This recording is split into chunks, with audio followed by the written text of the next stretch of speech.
Hello दोस्तों, welcome to my YouTube channel. मेरे प्यारे फौजी भाइयों, सिविल पेंशनरों, मेरे चैनल पर आपका स्वागत है। लेटेस्ट न्यूज़ 8वें वेतन आयोग के बारे में कुछ नई अपडेट आई है, उसके बारे में आपको नई जानकारी देने वाला हूँ। कृपया आप मेरे चैनल पर बने रहें, ध्यान से सुनिएगा, ज़्यादा ज़्यादा लाइक कीजिएगा और सब्सक्राइब कीजिएगा और अपने दोस्तों के साथ शेयर कीजिएगा। दोस्तों, 8वें वेतन आयोग पर एक नई अपडेट आई है कि 8वां वेतन आयोग जल्द ही लागू होने वाला है और इसकी घोषणा बजट में 1 फरवरी को जो बजट होगी उसमें वित्त मंत्री सीतारमण महोदया घोषणा करेगी। जितने भी यूनियन है,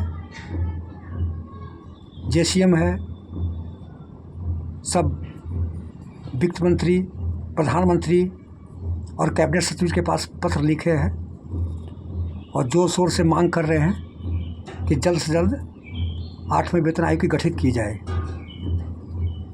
तो सरकार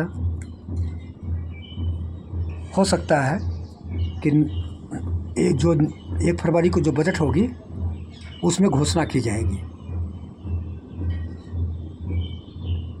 केंद्रीय कर्मचारी को अभी 7वें वेतन आयोग के अनुसार सैलरी और भत्तों का लाभ मिल रहा है और कर्मचारी के लिए सरकार समय समय पर अपडेट कर रही है, अपडेट लाती रहती है। अभी बड़ा अपडेट सामने आ रहा है कि अब नए साल से कर्मचारी को 8वें वेतन आयोग को पर पे और पेंशन के लिए बेसब्री से इंतज़ार कर रहे हैं।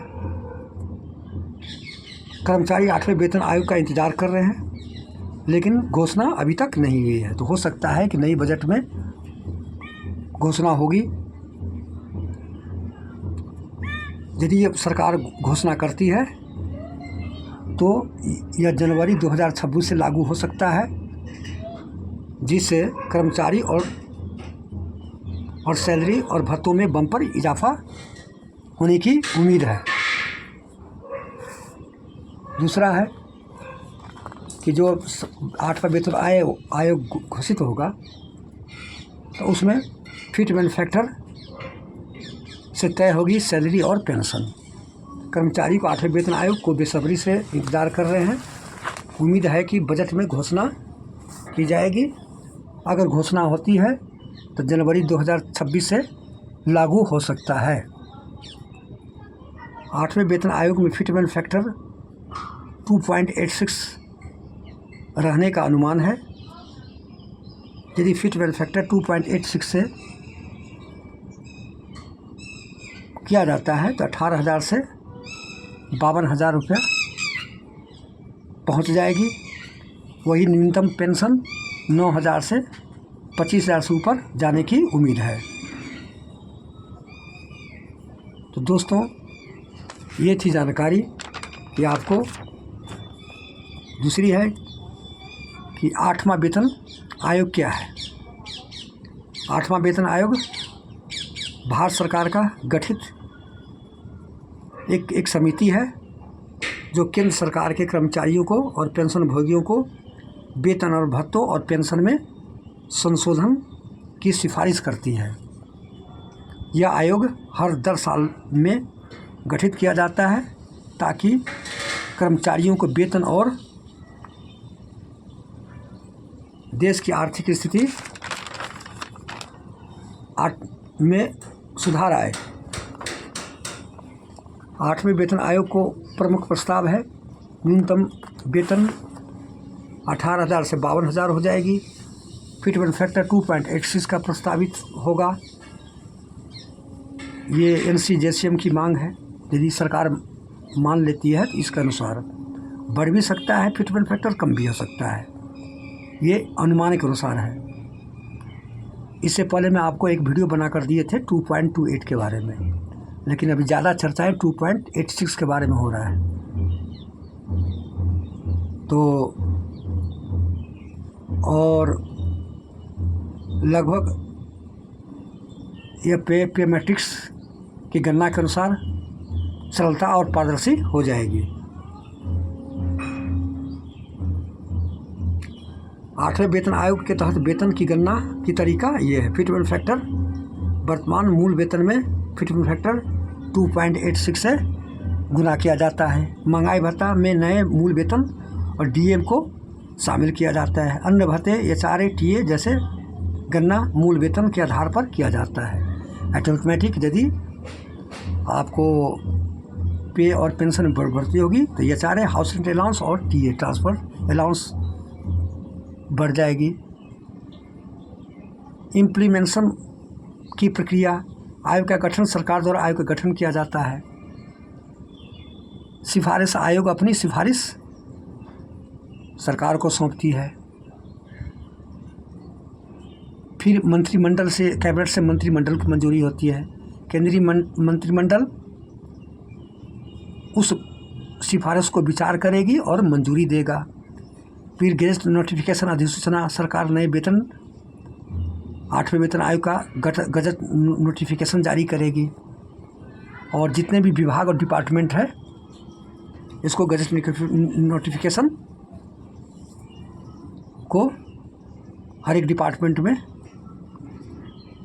लेटर द्वारा जारी किया जाएगा।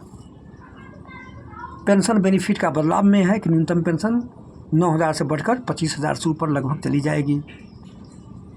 पेंशन की गणना नए फिटमेंट फैक्टर के आधार पर पेंशन की गणना की जाएगी। और महंगाई राहत पेंशन भोगियों को मिलने की बड़ी महंगाई राहत में वृद्धि की जाएगी।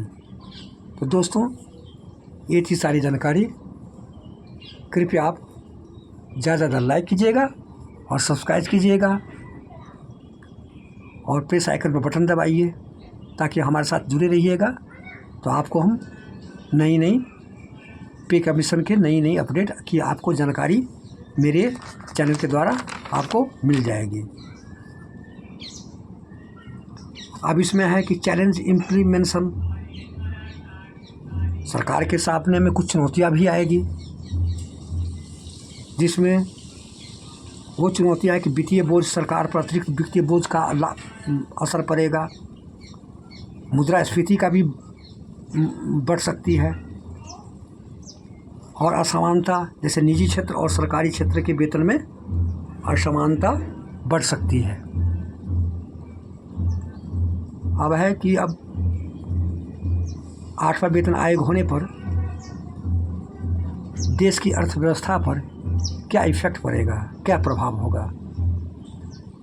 8वें वेतन आयोग को देश की अर्थव्यवस्था पर व्यापक प्रभाव पड़ सकता है। मांग में वृद्धि होगी, बढ़े हुए वेतन में बाजार में मांग बढ़ेगी। दूसरा है उत्पादन में बढ़ी मांग से उत्पादन बढ़ने से वृद्धि होगी, रोजगार सृजन होगा। उत्पादन बढ़ने से नए रोजगार का सृजन होगा, नए रोजगार का अवसर पैदा होगी।